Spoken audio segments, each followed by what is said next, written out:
There was a lot of uncertainties and there was a lot of instability, but then also there was a lot of hope that things will change. Everyone was waiting to understand what will happen after the storm. Zohr gives a lot of hope to everyone in Egypt. There is a long history of ENI and Egypt that helped a lot in not making any kind of hasty decisions, because it was a history that is shared. You don't just overlook it like that.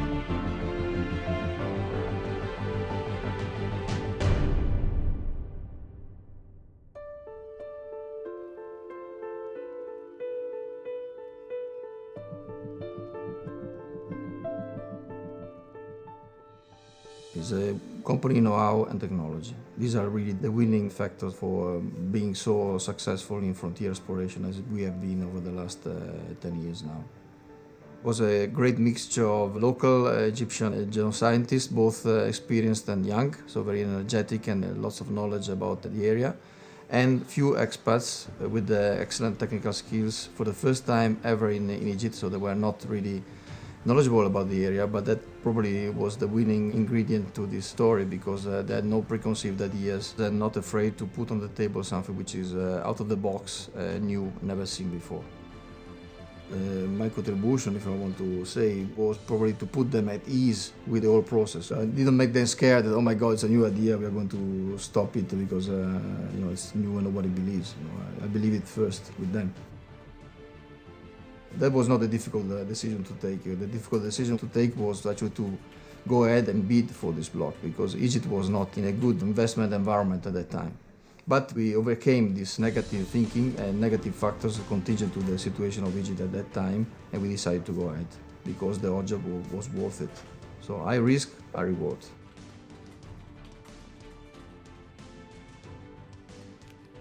I followed this project since the very beginning.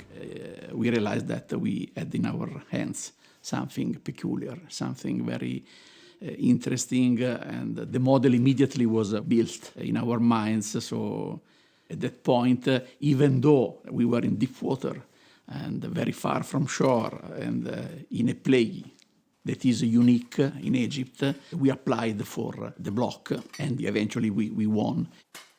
One key point was the decision to buy some unique lines offered by another contractor that was shooting in that area, and to reprocess that seismic data in depth imaging. And that was the moment in which we were sure that was a structure to be drilled. Generally, other companies take the multi-client data from the contractor and that's it. We have always to keep in mind that a discovery is not just the result of one man, it's the result of a teamwork. Because in geology, nothing is certain. So if there is an explorer or a geologist, they say it is like that 100% sure. This is something that you have to doubt. We are talking about situations that are thousands of meters below the ground. So no one can say that the situation is exactly as you are interpreting. To work in team means that you can have the contribution of the ideas of a lot of people. So you can gain from the experience of a lot of people that have seen maybe hundreds of situations around the world, and this is very important.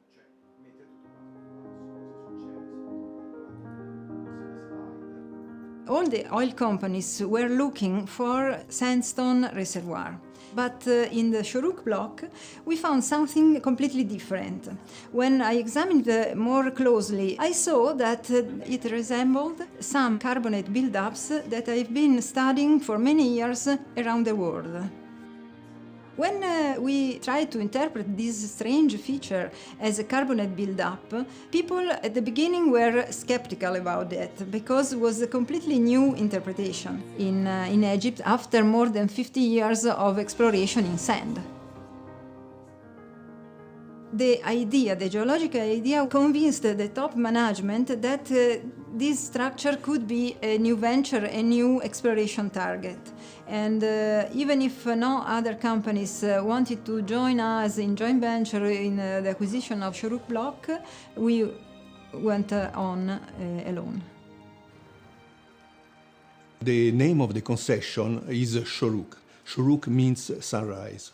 So a few months before the starting of the operations, I asked an Egyptian colleague how to translate the sun at noon. And he told me in Arabic you have to say Zohr. So I assigned this name to the prospect that we were going to drill because I thought that this would bring a good luck. I was responsible for the location of the well, and during the last 2 weeks, practically I didn't sleep because we kept receiving information from the rig through our computer. So I was looking at the data minute after minute. And of course, all my management was also awake, my big bosses in Milano, my boss in Cairo. We knew that something fantastic was coming. 300 meters, 400 meters, 500 meters, 600 meters. And so I had the doubt that the tools were not working properly. So really, when we reached the water, I was really happy because I knew that what was above was gas. So it was more than 600 meters of gas column. It was really fantastic. I've never seen this in 30 years of my work. It was the first time. Time is a key factor. The maximum accuracy that you can provide is key for the success of the final result. Processing of the 2D lines was really the most crucial moment of the entire project because it was when really the idea that Zohr could be there was born. They focused our work on those 2D lines, and we tried to do the best that we can, and indeed really able to provide an image starting from really poor data, an image that convinced the company that we could drill that well.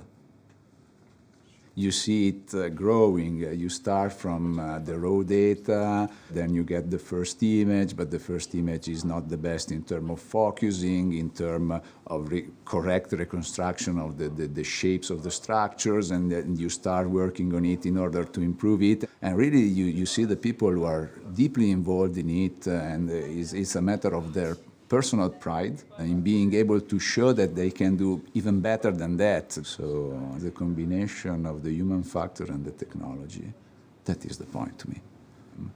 And really our ability, the ENI's ability is in being able to always find the right combination of these two factors. We were the play opener, ENI, so this is the merit that we really take for this.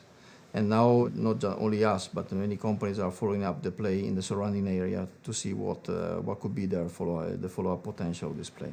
But the impact, of course, on ourselves, ENI in the country and the country itself is spectacular. Egypt has been always an energy-hungry country.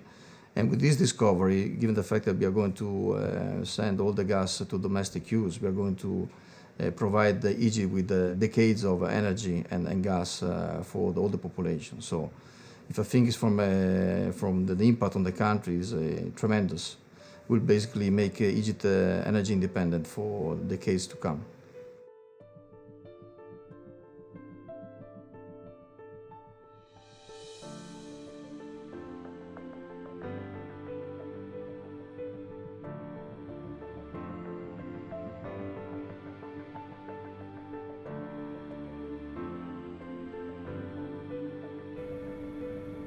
From the beginning, it was clear to everybody in the company that it was an ambitious and challenging target.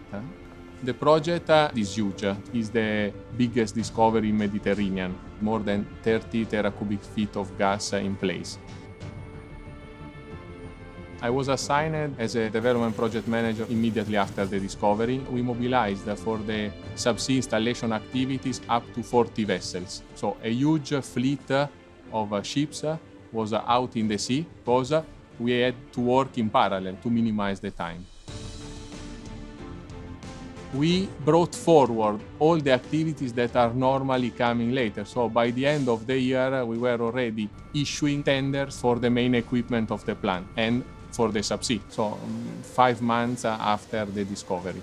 This was really a challenge. It was really a strong decision in order to get the first gas as soon as possible while continuing with the development of the full field up to the target plateau that is 2.7 billion scf per day.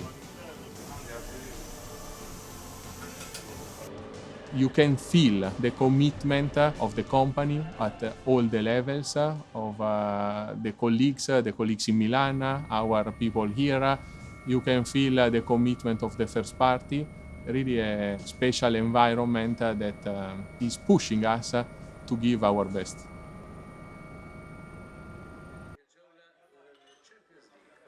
I was working in Zohr project in Iraq, and it was a fast track and a joint project as well.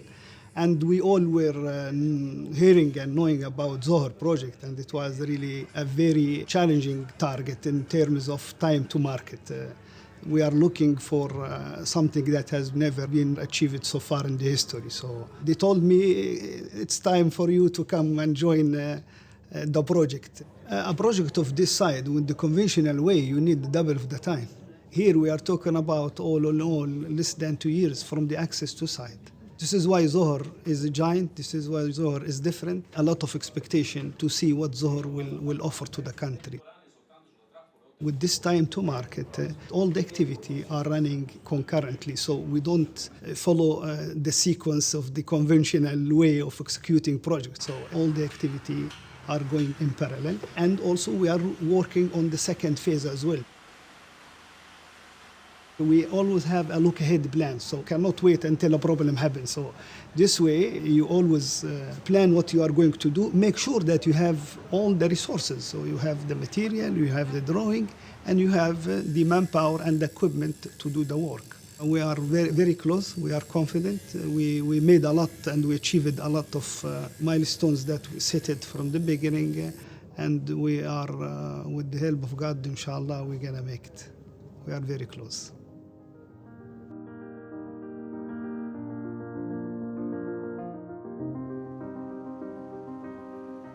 I entered the project towards the end of 2016, after my return to Cairo, and I was assigned mainly on the onshore project as a technical interface and integration manager.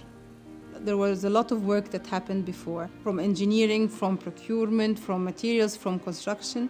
So I joined the project at an important time where all those efforts now have to go side by side and get integrated to get the target, get our startup in time. We will get there because there's so much effort. There's so much effort from everyone. Everyone has been working day and night, every day.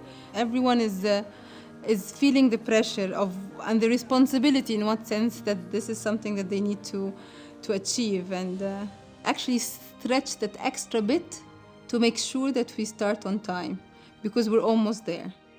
But this is now what we're all focused on.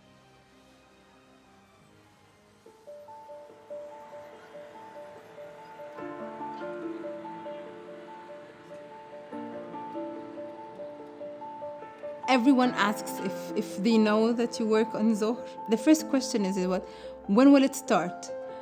And they don't even wait for an answer, and they will tell you and say, okay, I can't wait for it to start, and I cannot wait to see how it's going to impact my life. It's going to be, they take it personal. So this by itself tells you how much everyone is following a field called Zohr and a project called Zohr, and they know Shuru, they know the names, and they are hanging all their hopes on that. But this tells you a lot.